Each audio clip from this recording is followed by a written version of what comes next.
Paano mag-harvest ng sitaw ang mga magaganda? Shoutout sa harvester. Hey Kalay. Come on. Paano mag-harvest ng sitaw si Kalay?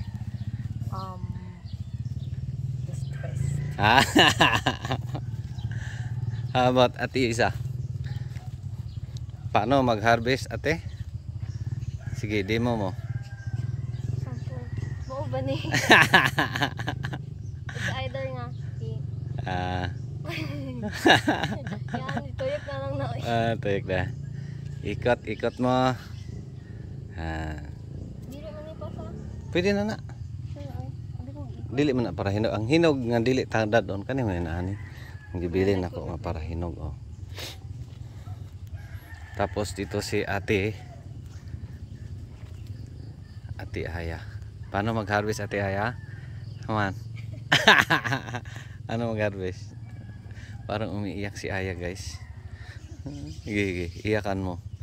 Iyakan mo te para maraming ma-harvest. Tapos si Kai. Grabe si Kai mag-harvest. So patulong tayo guys ng ating mga kids. Ayan ay Sabado walang klase sa ito. Ayan yung mother lily nila. Yan yung pinakamabilis mag-harvest ng sitaw. Para magnangot og itlog.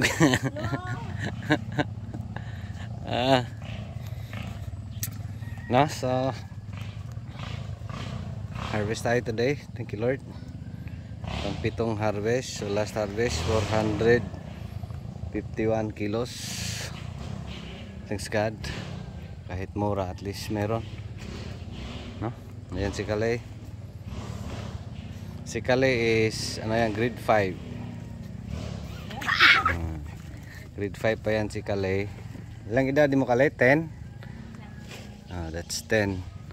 Tapos si Ate Isa is grade Te? Grade 8? Grade 9. Ate Isa is grade 9. Tapos si Ate Aya is grade 7. Tapos si Kai tsaka Kai grade 6. Ayan. So mga batang farmer to.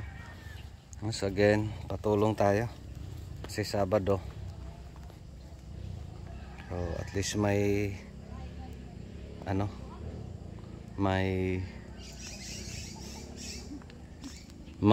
ambag, no?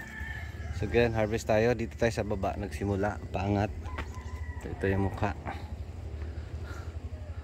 no? So masayang harbisan ni Ate Isa at ni Kalay.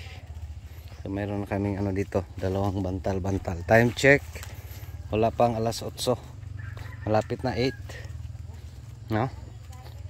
So dyan, no? So thanks God. So again, 2 days at 3 days gap.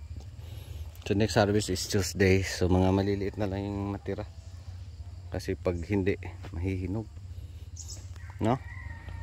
So short video, harvest pa kami guys, no? So thanks God, thank you Lord, God bless everyone.